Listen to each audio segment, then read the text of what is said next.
আসসালামু আলাইকুম প্রিয় শিক্ষার্থীরা, আশা করছি তোমরা সবাই ভালো আছো। আজকের এই ভিডিওতে ঢাকা বোর্ড 2026 সালের একটা সৃজনশীল প্রশ্নের সমাধান করে দেখাবো। এই সৃজনশীল প্রশ্নটি তোমাদের সাধারণ গণিতের দ্বিতীয় অধ্যায় সেট অফ ফাংশন থেকে নেওয়া হয়েছে। এখানে বলছে s equal x, y such that x belongs to d, y belongs to d এবং 2x minus y equal 1, যেখানে d সেটটা এখানে দেয়া আছে। আর একটা উদ্দীপক হচ্ছে u equal x belongs to n such that 3 less than or equal x less than or equal 8, a set দেয়া আছে x belongs to n such that x মৌলিক সংখ্যা এবং x less than or equal 7 এবং b একটা set দেওয়া আছে যার উপাদান হচ্ছে 4, 6, 8। এই দুটো উদ্দীপক থেকে এই সৃজনশীল প্রশ্নটার উত্তর করতে হবে। দেখো ক নম্বরে একটা সেট দেয়া আছে c সেট যার উপাদান হচ্ছে p, q, r। এটা যদি হয় তাহলে পাওয়ার অফ c মানে c সেটের শক্তি সেট নির্ণয় করতে বলছে। তো আমরা ক নম্বরটা শুরু করব। ক নম্বরে আমাদের যা দেওয়া আছে আমরা সেটা লিখি c equal p, q, r। এটা হচ্ছে c সেট। এই c সেটের আমরা শক্তি সেট নির্ণয় করব। তো এজন্য c সেটের উপসেটগুলো আমরা আগে বের করে নিব। c সেটের উপসেট সমূহ।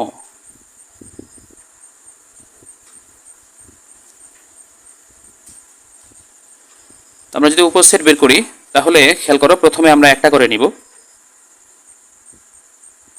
মানে এই যে সেটের উপাদানগুলো আছে এই সেটের উপাদানগুলো থেকে আমরা কতগুলো উপসেট গঠন করতে পারি সেটা লিখব।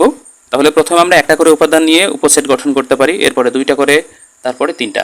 যেহেতু তিনটার বেশি এখানে উপাদান নাই তাই তিনটার বেশি উপাদান নিয়ে উপসেট গঠন করা সম্ভব নয়। তাহলে প্রথমে আমরা একটা করে উপাদান নিয়ে উপসেট গঠন করব। যেমন p নিলাম, এরপরে q, এরপরে r। একটা করে নেওয়া শেষ, এরপরে আমরা দুইটা করে নিব। তাহলে প্রথমে p এবং q নেই, p কে নির্দিষ্ট করে রাখি, p, r নিলাম, এরপরে q, r। আর দুইটা করে নেওয়া যাচ্ছে না, দুইটা করে নেওয়া শেষ, এরপরে তিনটা করে নিতে হবে। তো আমরা এখানে লিখি p, q, r। শেষে যেহেতু আর আমাদের কোনো উপাদান নাই তিনটার বেশি, শেষে একটা ওড়ি চিহ্ন দেব। ঠিক আছে, এখন আমাদের সি সেটের শক্তি সেট নির্ণয় করতে বলছে। তো কোনো সেটের শক্তি সেট আমরা কিভাবে পাবো? আমরা শক্তি সেটের সংজ্ঞা থেকে জানি, কোনো সেটের উপসেট সমূহ নিয়ে যে সেট গঠিত হয় তাকে ওই নির্দিষ্ট সেটের শক্তি সেট বলা হয়। মানে যেমন এখানে সি একটা সেট, এই সি সেটের উপসেটগুলো নিয়ে যে আর একটা সেট গঠিত হবে সেটাই হচ্ছে ওই সি সেটের শক্তি সেট। তাহলে এখানে সি সেটের উপসেট সমূহ আছে, এই উপসেট সমূহ হবে সি সেটের শক্তি সেটের উপাদান। তাহলে এই উপসেট সমূহগুলো আমরা লিখি। হ্যাঁ, এগুলো হচ্ছে সি সেটের উপসেট। এই সি সেটের উপসেটগুলো সি সেটের শক্তি সেটের উপাদান হবে। আমরা জানি সেট লেখার সময় এই উপাদানগুলোর দুই পাশে দুইটা সেকেন্ড ব্র্যাকেট দিতে হয়, তাই না? এই যে সেকেন্ড ব্র্যাকেট যদি দেই তাহলে এটাই হচ্ছে এই সি সেটের শক্তি সেট। আশা করছি তোমরা বুঝতে পেরেছো। এরপরে আমরা খ নম্বরটা করব। আমাদের খ নম্বরে দেওয়া আছে যে এসকে তালিকা পদ্ধতিতে নির্ণয়পূর্বক রেঞ্জ এস নির্ণয় করো, মানে এস এর রেঞ্জ নির্ণয় করো। দেখো আমাদের এস এই উদ্দীপকে দেওয়া আছে, এক নম্বর যে উদ্দীপকটা, এখানে দেখো এই যে এ সেটটা দেওয়া আছে এটা মূলত হচ্ছে অন্যয়, তাই না? তাহলে আমরা খ নম্বর করছি। এখন খ নম্বরে আমাদের যা দেওয়া আছে আমরা সেটা লিখি।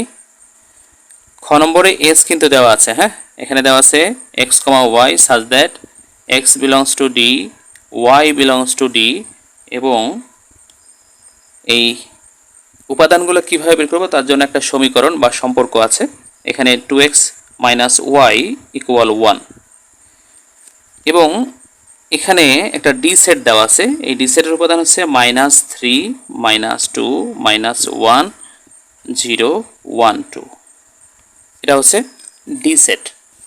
এখন এই যে অন্যয়টা দেখতে পাচ্ছ, এই অন্যয়ের একটা সমীকরণ আছে 2x minus y equal 1। এই সমীকরণটা মূলত এস সেটের যে উপাদানগুলো সেই উপাদানগুলো পরস্পরের সাথে মানে একটা আরেকটার সাথে কিভাবে সম্পর্কিত সেটা নির্দেশ করে। তো এই জন্য এটাকে বলা হয় এস বর্ণনাকারী সমীকরণ। এখানে এস সেট বর্ণনাকারী সমীকরণ, বর্ণনাকারী সমীকরণ 2x minus y equal 1। 2x ওয়ানটাকে বেশি নিয়ে আসো, প্লাস ছিল মাইনাস হবে, আর ওয়াইটা মাইনাস ছিল ওইদিকে নিয়ে গেলে প্লাস হবে। তার মানে এটা যদি আমরা এইভাবে লিখি ওয়াই ইকুয়াল 2x মাইনাস 1, মানে আমরা সাইড চেঞ্জ করলাম, করে লিখলে এভাবে পাই। এখন আমরা এক্স এর মান বসাবো, মান বসালে ওয়াই এর মান পাবো, তাই না? আমরা লিখব যে এখন এক্স এর প্রত্যেকটা মান, এই জন্য লিখবো যে প্রত্যেক এক্স বিলংস টু ডি। এখানে কিন্তু বলাই আছে এক্স বিলংস টু ডি, মানে হচ্ছে এক্স এর মানগুলো আসবে ডি সেট থেকে, এক্স এর মানগুলো আসবে ডি সেট থেকে। তাহলে খেয়াল করো এই যে ডি সেটটা দেওয়া আছে, এখানে যে মানগুলো আছে -3, -2, -1, 0, 1, 2, এগুলো হবে এক্স এর মান। তো এক্স এর মান এই সমীকরণে বসাইলে আমরা যে মানগুলো পাবো সেটা হচ্ছে ওয়াই এর মান। তো যেহেতু এক্স এর মানগুলো প্রত্যেকটি ডি সেট থেকে আসবে, ওই জন্য আমরা লিখলাম প্রত্যেক এক্স বিলংস টু ডি এর জন্য y ইকুয়াল 2x মাইনাস 1 নির্ণয় করি, মানে y এর মানটা আমরা নির্ণয় করি। তো নির্ণয় করার জন্য আমরা একটা ছক আঁকবো এখানে। এটা স্কেল দিয়ে সুন্দরভাবে করতে হবে, আমার হাতে এই মুহূর্তে স্কেল নাই, যার কারণে আমি এভাবে হাতে করছি। তাহলে এখানে হবে x এর মান, এদিকে y এর মান বসবে। আমরা যেহেতু এটা ক্রমজোর আকারে আছে, খেয়াল করো এই যে এখানে ক্রমজোর x, y, এটাকে আমরা এভাবে x, y দিলাম, ঠিক আছে? এখন x এর মান কয়টা আছে দেখো তো, 1, 2, 3, 4, 5, 6টা। তাহলে আমরা এখানে 6টা ঘর করব, 6টা ঘরে 6টা মান লিখব, 3টা, 4টা, 5টা, 6টা ঘর আমাদের হয়েছে। তাহলে x এর মানগুলো এই ঘরের মধ্যে লিখি। প্রথম মান এখানে হচ্ছে -3, তারপরটাতে -2, -1, 0, 1, 2, 6টা মান লিখলাম। এবার এই -3 যদি আমরা এখানে বসাই এই x এর জায়গায়, তাহলে মাইনাস, এটার সামনে প্লাস, মাইনাসে প্লাসে মাইনাস হবে, 2 আর 3 এটা যদি গুণ করি 3 দুগুণে 6 হবে, মানে -6 হবে, আর এখানে -1 আছে, তাহলে -6 আর -1 মিলে -7 হচ্ছে, তাই না? একইভাবে এখানে -2 আমরা অ্যাপ্লাই করব। -2 অ্যাপ্লাই করলে এটার সামনে প্লাস, এটা মাইনাস, প্লাসে মাইনাসে মাইনাস, 2 গুণ করলে 4 হয়, তাহলে -4, এখানে হচ্ছে -1, এটা মিলে হচ্ছে -5। একইভাবে -1 আমরা অ্যাপ্লাই করব, -1 যদি অ্যাপ্লাই করি তাহলে -2 হবে, তার সাথে -1 মিলে হচ্ছে -3। এরপরে 0 আমরা অ্যাপ্লাই করব। আমরা জানি 0 2 এর সাথে গুণ করলে 0 হয়ে যায়, তখন এখানে -1 থাকে, আমরা সেটা লিখব। এখন আমরা এখানে 1 অ্যাপ্লাই করব, এই যে এই মানটা। তো যদি এখানে 1 অ্যাপ্লাই করি তাহলে 2 আর 1 এটা আমরা গুণ করব, গুণ করলে 2 হবে, তার সাথে যদি আমরা 1 বিয়োগ করি তাহলে 1 হবে, মানে 1 হচ্ছে। এরপরে এই 2 এখানে অ্যাপ্লাই করো, 2 গুণ করলে 4 হচ্ছে, 4 থেকে 1 বাদ দাও, 3 পাবো আমরা, তাই না? তাহলে এই যে মান, এই মানগুলো আমরা পাইলাম। এটা কার মান পাইলাম বলো তো? এই মানগুলো পাইছি কিন্তু y এর, তাই না? তাহলে এটাকে ক্রমজোর আকারে লিখবো। ক্রমজোরের এখানে খেয়াল করো, প্রথমে x এর মান, তারপরে y এর মান। তার মানে x এর মানগুলো আমরা আগে লিখবো, y এর মানগুলো পরে লিখবো। দেখো উপরেরটা কমা নিচেরটা, উপরেরটা কমা নিচেরটা, এভাবে লিখি। ক্রমজোর 0, -1, এখানে 1, 1 হবে, আর এখানে 2, 3 হবে, ঠিক আছে? এখন আমাদের লক্ষ্য রাখতে হবে, এখানে যেহেতু বলছে যে x belongs to D, y belongs to D, মানে x এর মানগুলোও ডি থেকে আসবে, y এর মানগুলোও ডি থেকে আসবে। তো আমরা খেয়াল করে দেখি যে y এর যে মানগুলো আমরা পেয়েছি সেগুলো এই ডি সেটের মধ্যে আছে কিনা। দেখো y এর মান প্রথমে আমরা পেয়েছি -7, এটা কিন্তু নাই, আছে কি দেখো তো, -3 আছে এখানে, তাই না? তাহলে -7 গ্রহণযোগ্য নয়, -5ও নয়, -3 এখানে আছে, -1 আছে, 1 আছে, আবার 3 আছে, এখানে 3 নাই, তার মানে এটা নাই, এটা নাই, আবার এই শেষেরটা নাই। তো এগুলা যদি ডি এর মধ্যে না থাকে তাহলে এখানে যে ক্রমজোরের মধ্যে যে -7 আছে, -5 আছে, আবার এখানে 3 আছে, এগুলোও গ্রহণযোগ্য হবে না। আমরা এটা আসলে লিখবো কিভাবে? আমরা এভাবে লিখবো, যেহেতু কি কি নাই বলো, -7 নাই, -5 নাই, এবং এই 3 নাই, তো লিখবো নট বিলংস টু, কার মধ্যে নাই? ডি এর মধ্যে নাই। তো যেহেতু এগুলো নাই, সেহেতু এই যে -3, -7, -2, -5, এরপরে 2, 3 নট বিলংস টু এস। এই ক্রমজোরটা কার মধ্যে আছে? এস এর মধ্যে, তাই না? এই যে দেখো এস এর মধ্যে। তো যেহেতু এই মানগুলো আমরা ডি এর মধ্যে পাবো না, তাই এই মানগুলো এস এর মধ্যে থাকবে না। যদি এই মানটা এস এর মধ্যে না থাকে, তার মানে এই মান এগুলো এস এর মধ্যে থাকবে। আমরা লিখব যে নির্ণেয় অন্যয়টা এস দিয়ে প্রকাশ করা, তাই না? তাহলে এস ইকুয়াল সেকেন্ড ব্র্যাকেট দিব অবশ্যই, এই যে ক্রমজোড়গুলো লিখব। তো প্রথমটা হচ্ছে -1, -3, এরপরে 0, -1 এবং এরপরে 1, 1। এটা হচ্ছে অন্যয়।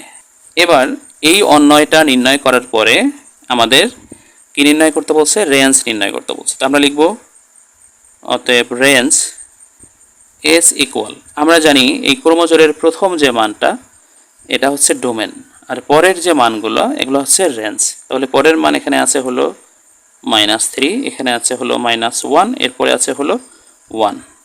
এটা হচ্ছে এই অন্যয়ের রেঞ্জ। প্রিয় শিক্ষার্থীরা, আশা করছি তোমরা বুঝতে পেরেছো।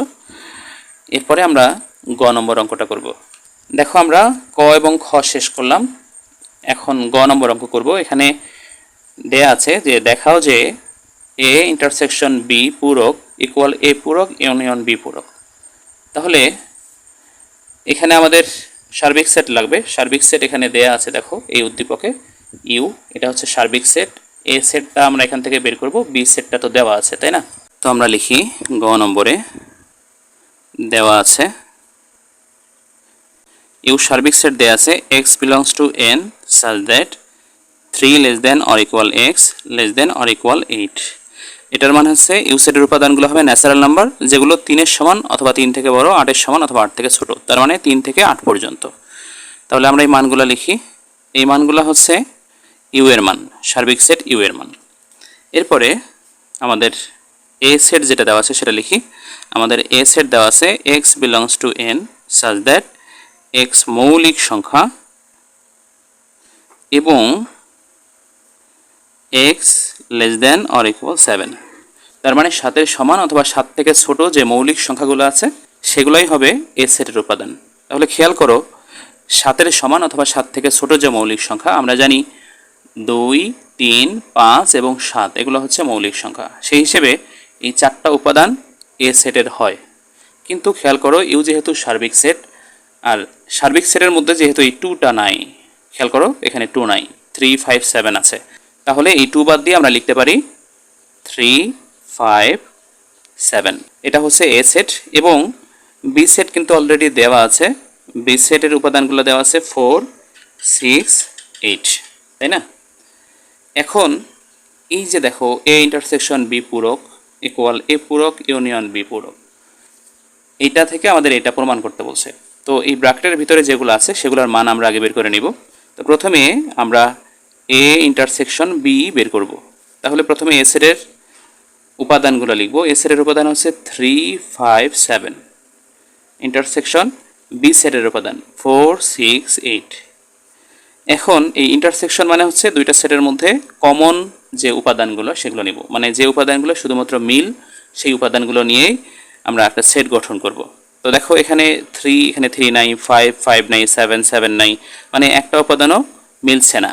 যেহেতু আমরা সাধারণ কোনো উপাদান পাচ্ছি না, তাই এই এ ইন্টারসেকশন বি হচ্ছে ফাঁকা সেট, ঠিক আছে? এখন আমরা এ পূরক বের করব, কারণ খেয়াল করো এখানে আমাদের এই প্রশ্নে এ পূরক এবং বি পূরক আছে। আমরা এ পূরক এবং বি পূরক বের করে নিব আগে। তাহলে এ পূরক মানে হচ্ছে সার্বিক সেট থেকে এ সেটটা বাদ দিব। তাহলে সার্বিক সেটের উপাদান আমরা বের করলাম 3, 4, 5, 6, 7, 8 মাইনাস এ সেটের উপাদান 3, 5, 7, তাই না? এখন এই উপাদানগুলো থেকে এই উপাদানগুলো বাদ দিব। তাহলে 3, 5, 7 যদি বাদ দিই, 3, 5, 7 বাদ দিলে এখানে 4, 6, 8 থাকে, তাই না? এটা হচ্ছে এ পূরক। একইভাবে আমরা বি পূরক বের করব। তো বি পূরক মানে হচ্ছে সার্বিক সেট থেকে ইউ মাইনাস বি, বি পূরক মানে হচ্ছে ইউ মাইনাস বি। তো ইউ এর মানগুলো আমরা লিখি 3, 4, 5, 6, 7, 8 মাইনাস বি সেটের মানগুলো লিখি 4, 6, 8।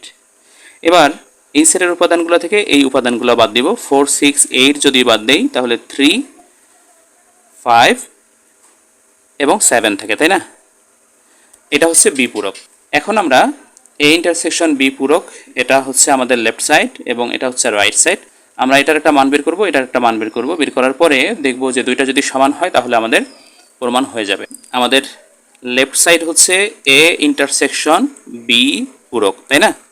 তো এটার ক্ষেত্রে আমরা লিখতে পারি যেহেতু পূরক চিহ্ন আছে, সার্বিক সেট থেকে এ ইন্টারসেকশন বি আমরা বাদ দিয়ে দিব। খেয়াল করো সার্বিক সেটের মানগুলো হচ্ছে 3, 4, 5, 6, 7, 8, মানে উপাদানগুলো হচ্ছে এগুলো, তাই না? Minus A intersection B, A intersection B আমরা বের করছি হলো ওরই, তাই না? ওই মানে কি ফাঁকা সেট, এর অর্থ হলো এখানে কোনো উপাদান নাই। তাহলে এই সেটের উপাদানগুলো থেকে এই সেটটা যদি বাদ দিই, ফাঁকা সেটটা যদি বাদ দিই, তার মানে এখানে কোনো উপাদানই নেই, বাদ দিব কি? তাহলে আমরা এখানে যে উপাদানগুলো আছে এগুলোই এখানে পাবো, তাই না? যেহেতু আমাদের এখানে কোনো উপাদান নাই তাহলে এই সেট থেকে বাদ দেওয়ার কিছু নেই, যা ছিল তাই। এটা হলো আমাদের লেফট সাইড। একইভাবে আমরা রাইট সাইড করব। আমাদের রাইট সাইড এখানে আছে হলো এ পূরক ইন্টারসেকশন বি পূরক। দেখো এ পূরকের মান আমরা কিন্তু 4, 6, 8 পেয়েছিলাম ইউনিয়ন, বি পূরকের মান 3, 5, 7 পেয়েছিলাম, তাই না? এখন এই দুটো সেটের আমরা ইউনিয়ন বা সংযোগ করব। তো ইউনিয়ন বা সংযোগ করার ক্ষেত্রে আমাদের একটা বিষয় মনে রাখতে হবে যে ইউনিয়ন চিহ্ন যদি থাকে, ইউনিয়ন মানে হচ্ছে মিল অমিল সবগুলো নিতে হবে। তাহলে এখানে দেখো একটাও মিল নাই, সবগুলো অমিল। তবে সেট লেখার ক্ষেত্রে আমরা জানি ছোট থেকে বড় ক্রমান্বয়ে লিখতে হয়। তাহলে 3 সবার ছোট, এই জন্য 3 আগে লিখলাম, এরপরে 4, এরপরে হচ্ছে 5, এরপরে 6, এরপরে 7, এরপরে হচ্ছে 8। দেখো আমাদের লেফট সাইড এবং রাইট সাইড দুইটাই সমান হয়েছে, তাই না? তাহলে আমরা লিখতে পারি অতএব left side equal right side. যেহেতু দেখাইতে বলছে আমরা বাংলায় লিখতে পারি দেখানো হলো, অথবা ইংরেজিতে শর্ট। প্রিয় শিক্ষার্থীরা, আশা করছি তোমরা বুঝতে পেরেছ। আমাদের ঢাকা বোর্ডে 2026 সালে যে সৃজনশীল প্রশ্নটি এসেছে দ্বিতীয় অধ্যায় থেকে, তার সমাধান শেষ হলো।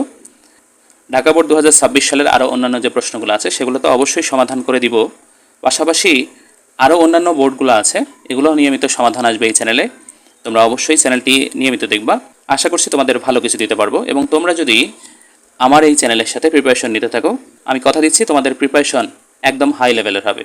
প্রিয় শিক্ষার্থীরা, তোমাদেরকে অনুরোধ করছি চ্যানেলটি সাবস্ক্রাইব করার জন্য, এবং আমি যখনই ভিডিও পাবলিশ করি না কেন সাথে সাথে তার নোটিফিকেশন পাওয়ার জন্য অবশ্যই পাশে থাকা বেল আইকনটিকে অন করে দিবা। তোমাদের সবার পড়ালেখা ভালো হোক, যাতে তোমরা ভালো রেজাল্ট করতে পারো, এই কামনায় বিদায় নিচ্ছি। আল্লাহ হাফেজ।